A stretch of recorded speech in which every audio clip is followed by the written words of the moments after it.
Back, boxing fans, to another great show with Sean Unboxing. So I was just watching Ego, who of course is doing what he and many other people do, which is simp and cap for Tank Davis.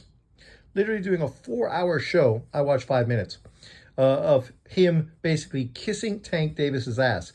This is the same guy, keep in mind, that made a poem about Tank Davis, talking about his braids, his skin color, his tattoos, how it makes him wet. Like, this is the kind of fucking simp motherfucker Ego and many of these other Tank Davis fans are. And I ain't hating on Tank, because people that do the same thing, LWC, for Devin Haney, simps as well, right? You know, it's just like, Jesus Christ, man. You can be a fan of a boxer without fucking putting his nuts in your mouth. Like, this shit's ridiculous. Now all these fucking Tank boys, that's what you call them, Tank boys. You know, it's like, you know, you go to Boy Street on many streets and they got like this corner where all these boys hang out. That's what these dudes are. They're Tank boys, you know, wearing their tight fucking straight leg jeans, fucking, you know, and their cut off tees, right? These Tank boys are all coming all over social media, all over fucking the internet, acting as if Tank's leftovers are great fighters, and that's why other people are praising the opportunity to fight them. Oh my God. You dudes are such fucking liars and simps. Like, if Keyshawn Davis thinks whooping Cruz's ass would be a fun fight, that's because Cruz has some name recognition. He's Mexican. He's got a bit of a fan base. And stylistically, that's exactly what happened. He get his ass fucking whooped by Keyshawn Davis, right? And Keyshawn's a young fighter, just won a title. So putting this dude on your resume, it's fine. If you can't get the champions and you can't get the biggest name guys, beating these kind of guys as a 25-year-old newly crowned world champion is cool, right? But what we're asking Tank to do, this 30-year-old fucking guy who's been a world champion fucking for almost a decade now, is to finally step up and face a top-level fucking opponent. Try to unify. Try to do something impressive. Try to do what all these guys in the pound-for-pound list are doing and actually fight another pound-for-pound fighter. Right? We just saw Cruz get fucking destroyed by fucking, what's-his-face? Soy boy fucking from David Benavidez' team. This is the same guy that got knocked the fuck out by De Los Santos. The same De Los Santos that Shakur Stevens beat in a very boring fight. But let's put it in perspective. Shakur beat a guy who destroyed the guy that fucking masterclassed Isaac Cruz.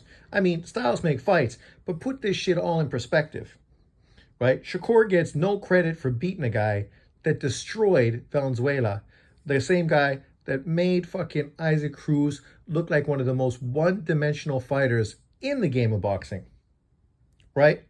But you're going to go, oh, Isaac Cruz. Oh, all these people want to fight Isaac Cruz. Oh, because, you know, Tank's resume is aging like fine wine. No, actually, it's the opposite, right? When Rolly Romero gets knocked out by Tank Davis, and we all know Rolly Romero is garbage. He should have already lost early on in his career to that Dominican guy, right? And Santiago, and was gifted a victory.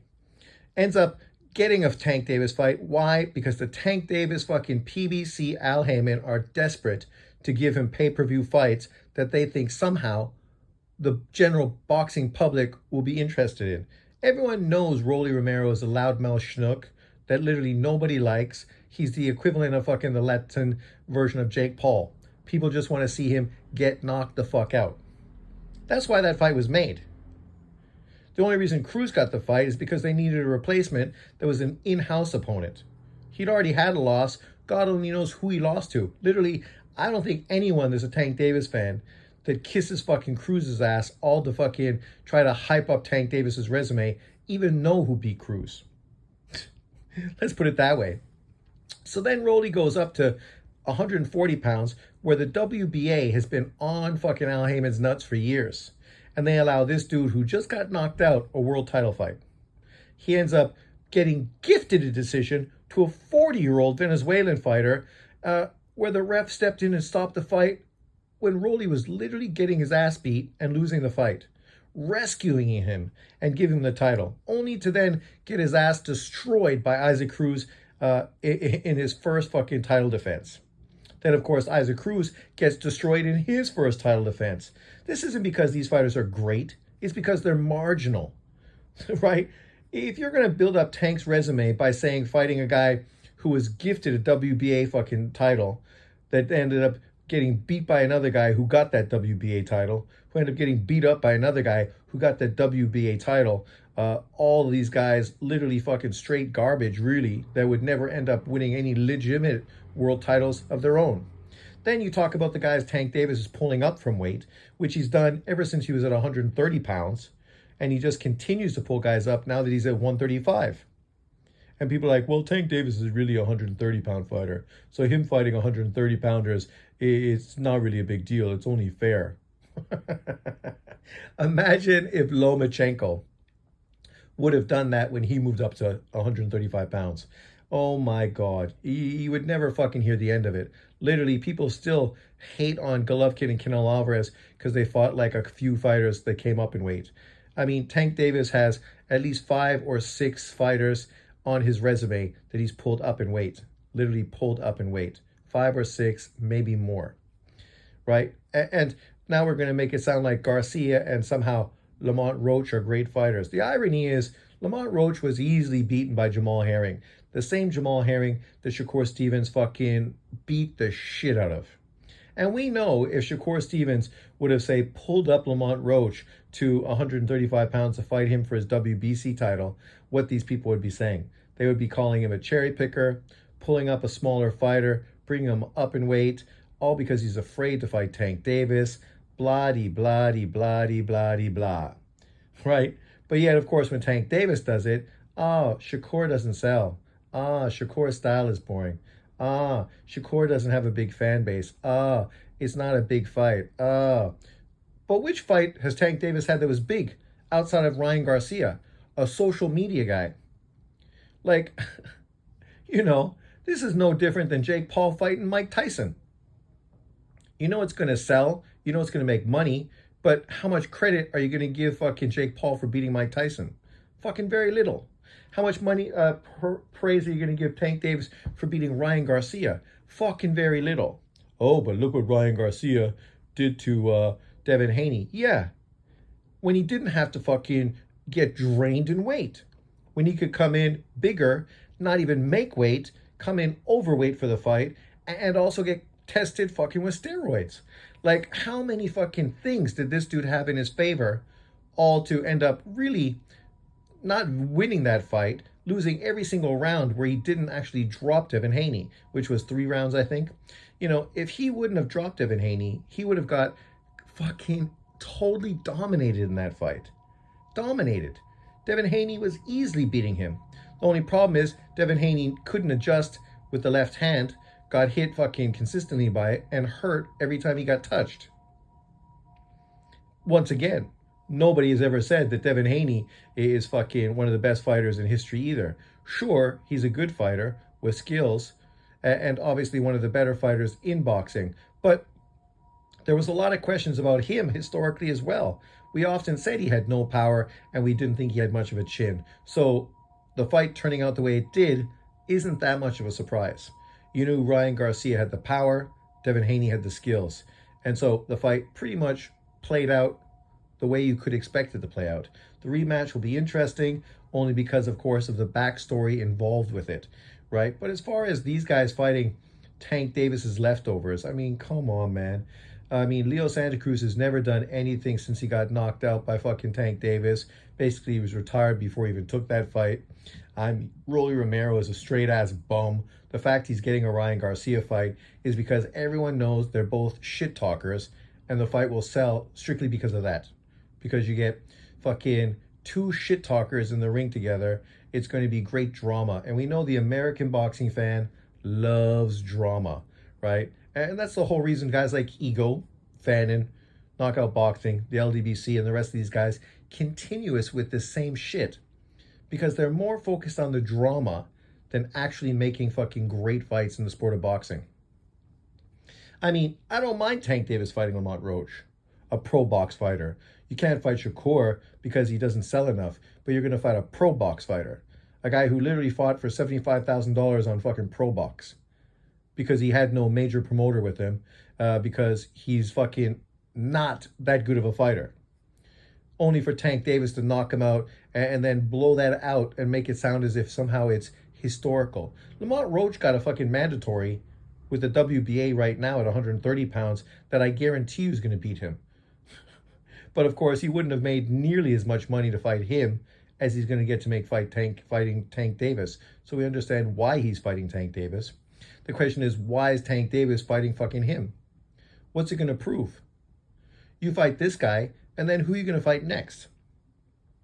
Literally, right? Like, the question is, if Tank Davis doesn't fight a Lomachenko, a Keyshawn Davis, or Shakur Stevenson in unification in 2025, who the fuck is he going to fight at 135 pounds? Is he going to pull more guys up from 130? Because that's a terrible fucking look. Is he going to go up to 140 and try to become a legitimate three-weight world champion by chasing that WBA title, right? That would be an understandable direction for him to move, considering the WBA's connection to Al Haymon and the PBC, and the fact that obviously we've had plenty of WBA champions that were PBC fighters, so it only makes sense. It's kind of like watching Top Rank go through the WBO, right? So you could see him potentially go there, but you'd have to think about what opponent. Gary Russell? That wouldn't be a bad fight. If Gary Russell beats Valenzuela, Tank Davis moves up and takes on him. This is a Gary Russell who was outboxed and beaten already, but if he comes back and beats a slick boxer to become a champion, and with their obviously rivalry based on the areas of the state, the country that they come from, there's some interest in that fight. Gary Russell's also a hard puncher, even though his resume itself is pretty fucking limited. Outside of beating 40-year-old fucking fighters that are long past their prime, what has he done outside of getting beat? And most people sort of favor Valenzuela to beat him in this fight. Is he going to fight Valenzuela, the same guy that got knocked the fuck out by De Los Santos? I mean, that tells you right there, the writing on the wall for Valenzuela to get knocked the fuck out by Tank Davis, right? Another power puncher, kind of like De Los Santos. It wouldn't be a bad fight, but you tell me that's a big fight? I mean, if you're going to fight somebody at 140, it makes more sense to fight Teofimo Lopez.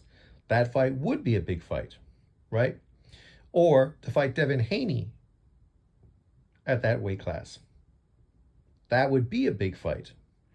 But as far as picking and choosing and not fighting the real top level guys in and around your weight class, this is an issue Tank Davis and his fans are going to have to deal with fucking all the time. Every time a fight gets mentioned, every time he signs a fight, if it consistently is these kind of fighters that nobody's asking for, this is the kind of criticism that's going to befall him.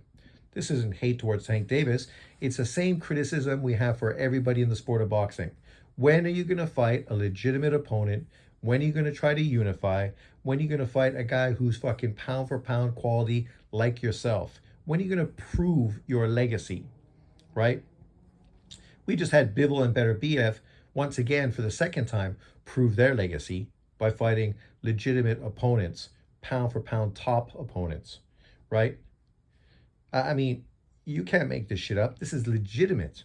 That's what they did. The question is, when's Tank Davis and his fan base going to actually have expectations for him to prove something in the ring?